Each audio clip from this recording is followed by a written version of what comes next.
নমস্কার বন্ধুরা, আজ আমি রান্না করব মুসুরি কড়াইয়ের তড়কা। তো সেজন্যে মুসুরি কড়াই নিয়েছি, গোটা মুসুরি কড়াই, যেটা ডাল নয়, মুসুরি কড়াই 5 থেকে 6 ঘন্টা আমি আগে জলে ভিজিয়ে রেখেছিলাম।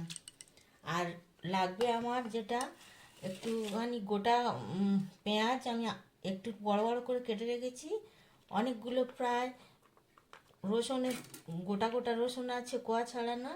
আর একটা বড় টমেটো কুচোনো, আদা কুচোনো, বাটা নয় কুচোনো, আর কিছুটা পেঁয়াজ কুচোনো, আর কিছুটা কাঁচা লঙ্কা কুচোনো আছে, আর 2টো কাঁচা ডিম আছে লাগবে, আর একটু তড়কা মশলা। আর এই সময় শীতকালীন ধনে পাতা, সব জিনিসই ভালো লাগে, তো আমি একটু বেশি করে ধনে পাতা নিয়েছি।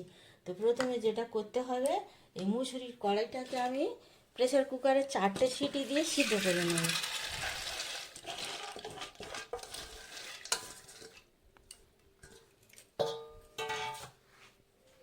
এতে দিয়ে দিচ্ছি পরিমাণ মতো জল, আর দিয়ে দিচ্ছি এই যে একটু বড় সাইজ করে কাটা পেঁয়াজ, আর কয়েকটা গোটা কাঁচা লঙ্কা, আর এই রসুনের কোয়াগুলো সমস্তটাই আমি সিদ্ধর মধ্যে দিয়ে দিচ্ছি। আর দিয়ে দিচ্ছি একটু হলুদ গুঁড়ো আর একটু নুন। তো এটা দিয়ে আমি 4টে সিটি দিয়ে প্রেসার কুকারে গ্যাসটা জ্বালিয়ে এটা 4টে সিটি দিয়ে আমি রেখে দিয়ে ঠান্ডা করে তারপরে রান্নাটা করব। কড়াইটা সিদ্ধ হয়ে গেছে, 4টে সিটি দেওয়ার পরে ঠান্ডা করে নিয়েছি।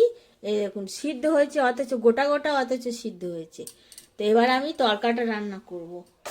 তো সেজন্য আমি উনুনে কড়াই বসিয়ে দিয়েছি। কড়াইতে দিয়ে দিচ্ছি একটু সাদা তেল, আর 2টো কাঁচা ডিম আমি ফাটিয়ে তেলের ওপরে দিয়ে ভেজে ঝুড়ো করে তুলে নেব আগে।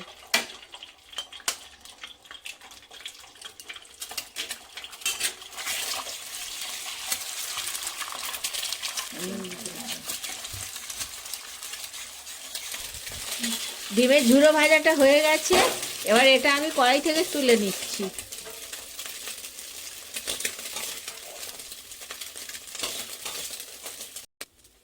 কড়াইতে দিয়ে দিচ্ছি তেল, সাদা তেলে করছি আমি এটা। তেলের ওপরে পেঁয়াজ আর একটু কাঁচা লঙ্কা কুচোনো দিয়ে দিলাম, আর দিয়ে দিচ্ছি কুচোনো আদা।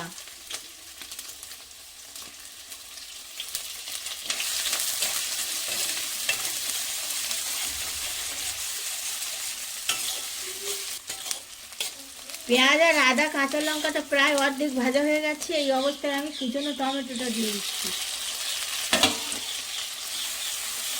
টমেটো দিয়ে একটু ভালোভাবে কষিয়ে নেব আগে।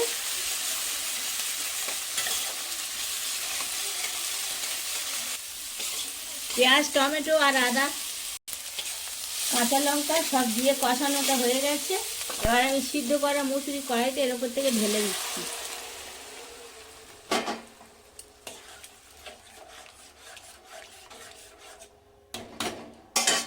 আগে আমি নুন দিয়ে সিদ্ধ করেছিলাম, হলুদ নুন দিয়ে, তাই হলুদ আর দেবো না, দিয়ে দিচ্ছি আর অল্প একটু নুন। আর মুসুরি কড়াই এমনিতেই মিষ্টি মিষ্টি হয়, সেজন্য আমি এতে আর চিনি দেবো না।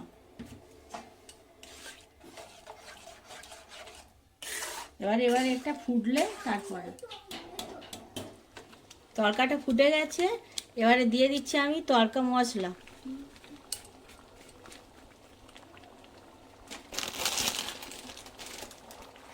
আর দিচ্ছি একটু কাসৌরি মেথি, হাতে একটুখানি গুঁড়ো করে ওপর থেকে ছড়িয়ে দিচ্ছি। এবারে দিয়ে দিচ্ছি আমি ভেজে রাখা ঝুড়ো ডিমগুলো, আর দিয়ে দিচ্ছি কুচনো ধনে পাতা। একদম রেডি হয়ে গেছে মুসুরি কড়াইয়ের তড়কা। শীতকালীন সন্ধ্যাবেলায় দারুণ ডিনারে জমবে। এবার আমি গ্যাসের ফ্লেমটা অফ করে রেখে দিচ্ছি, পরিবেশন করে আবার দেখো। তো বন্ধুরা, তৈরি হয়ে গেছে মুসুরি কড়াইয়ের তড়কা রেসিপি। আপনাদের যদি ভালো লেগে থাকে তো লাইক, কমেন্ট, শেয়ার করবেন, আর প্লিজ আমার চ্যানেলটাকে সাবস্ক্রাইব করবেন, পাশে থাকবেন।